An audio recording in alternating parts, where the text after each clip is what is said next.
కర్నూలు నగరం స్టేడియంలో walking track అనే పేపర్లో వస్తాం మీడియాలో. అది వాకింగ్ ట్రాక్ ఇంకేమిటి, దానివల్ల ప్రయోజనాలు ఏంటి? కర్నూలు స్టేడియం నందు గల జిల్లా క్రీడా ప్రాధికార సంస్థ ప్రాంగణం నందు సింథటిక్ ట్రాక్ ప్రిపరేషన్ జరుగుతోంది. ఇది మన మంత్రివర్యులు చొరవతో సింథటిక్ ట్రాక్ వేయడం జరుగుతున్నది. ఇది మనకు ఉండడం వలన మనకి పిల్లల క్రీడాకారులకు రాష్ట్ర స్థాయిలో అదేవిధంగా జాతీయ స్థాయిలో ఉన్నత ప్రమాణాలు సాధించడానికి, ఉన్నత స్థాయిలో ఎదగడానికి వారికి అధునాతనమైన పరికరాలను ఉపయోగించి ఇప్పుడున్న గ్రౌండ్కు మెరుగైన సౌకర్యాలు కల్పించి వారి అభివృద్ధి కొరకు, అంటే రాష్ట్ర స్థాయిలో కావచ్చు, జాతీయ స్థాయిలో కావచ్చు, ఇంటర్నేషనల్లో కావచ్చు, వారికి అభివృద్ధి పదంలో నడిచేందుకు ఈ యొక్క సింథటిక్ ట్రాక్, అథ్లెటిక్ ట్రాక్ బాగా ఉపయోగపడుతుంది. మన కర్నూలు క్రీడాకారులు ఇంకా మెరుగైన, అంటే ఇంటర్నేషనల్ స్థాయి వరకు మంచి స్టాండర్డ్లో ఇన్ని సింథటిక్ ట్రాక్ వేయించడం జరుగుతున్నది. ఇది మన రాష్ట్ర మంత్రివర్యులు శ్రీ టీజీ భరత్ సార్ గారు సహాయ సహకారాలతో వేయడం జరుగుతున్నది. నా పేరు బి భూపతిరావు, జిల్లా క్రీడల అభివృద్ధి అధికారి, కర్నూలు. అంటే రాష్ట్రంలో ఇక్కడ కర్నూలు కాకుండా ఎక్కడైనా ఉందంటారా? మనకు ఇది ఇక్కడ మరియు గుంటూరు నాగార్జున యూనివర్సిటీలో బాగా ఉంది. అక్కడ కూడా ఏదైనా సెలెక్షన్స్ కానీ ఏదైనా టోర్నమెంట్లు కానీ కండక్ట్ చేయాలంటే గుంటూరు నాగార్జున యూనివర్సిటీలో చేస్తూ ఉంటారు. మనకు ఇప్పుడు ఇది ట్రాక్, సింథటిక్ ట్రాక్ వేయడం వల్ల మనకు కూడా టోర్నమెంట్లు జరపడానికి మనకు కూడా అవకాశం ఉంటుంది. మన జిల్లాకు కూడా మంచిగా ఉంటుందని నేను తెలియపరుస్తున్నాను.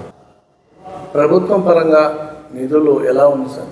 స్పోర్ట్స్ పరంగా ఎంకరేజ్మెంట్ కానీ ఇప్పుడు ప్రభుత్వం పరంగా మంచిగా అభివృద్ధికి బాగా ఉంది. మన కర్నూలుకు కూడా ఇప్పుడు రీసెంట్గా కూడా మనకు స్విమ్మింగ్ పూల్కు కానీ ఇంకా తదితర కార్యక్రమాలకు కూడా బాగా అభివృద్ధి జరుగుతున్నది. ఇంకా మున్ముందు ఇప్పుడు టోర్నమెంట్లు కూడా అమరావతి కప్ టోర్నమెంటు బాగా, అంటే ఆగస్టు 29 నేషనల్ స్పోర్ట్స్ డే సందర్భంగా ప్రతి జిల్లాలో, అంటే 26 జిల్లాల్లో కూడా అమరావతి కప్ టోర్నమెంటు నియోజకవర్గ స్థాయి, అదేవిధంగా జిల్లా స్థాయి, రాష్ట్ర స్థాయి పోటీలు జరుగుతున్నాయి.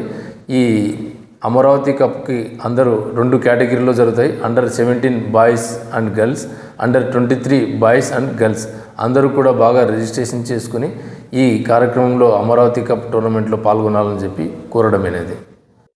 కర్నూలు నగరంలో స్టేడియంలో, అవుట్డోర్ స్టేడియంలో సింథటిక్ ట్రాక్ అంటారు దీన్ని. ఇది జాతీయ అంతర్జాతీయ స్థాయి వరకు క్రీడాకారులకు ఉపయోగకరంగా ఉండే ఈ సింథటిక్ ట్రాక్ను మన కర్నూలులో ఏర్పాటు చేయడం జరిగింది.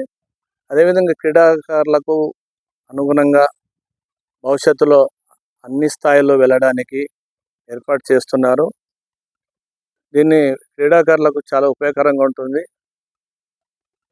ఎందుకంటే క్రీడాకారులకు సదుపాయాలు కల్పించినప్పుడే ఏ స్థాయి అన్నా తీసుకుపోయే అవకాశం ఉంటుంది. ఆ జిల్లాకు ఖ్యాతి వస్తుంది. సౌకర్యాలు కల్పించకుండా మనకు క్రీడాకారులు ఏం చేయలేరు అనే ఫీలింగ్ కలిగించకుండా ఉండేందుకు ప్రభుత్వం కూడా ఈ సింథటిక్ ట్రాక్ను ఏర్పాటు చేయడం చాలా అభినందనీయం. దీనిని 400 మీటర్ ట్రాక్ కూడా అంటారు. ఎందుకంటే చుట్టూ క్రీడాకారులు వాళ్ళ నైపుణ్యాన్ని ప్రదర్శించుకునేందుకు, శిక్షణ పొందేందుకు, రన్నింగ్ చేసుకునేందుకు. అయితే ఈ సింథటిక్ ట్రాక్ కూడా సపరేట్గా షూస్ కూడా ఉంటాయని చెప్తున్నారు. ఏదేమైనా కర్నూలులో ఒక క్రీడా రంగానికి ఒక మెరుగైన సదుపాయం కల్పించడం చాలా అభినందనీయం అని చెప్పక తప్పదు.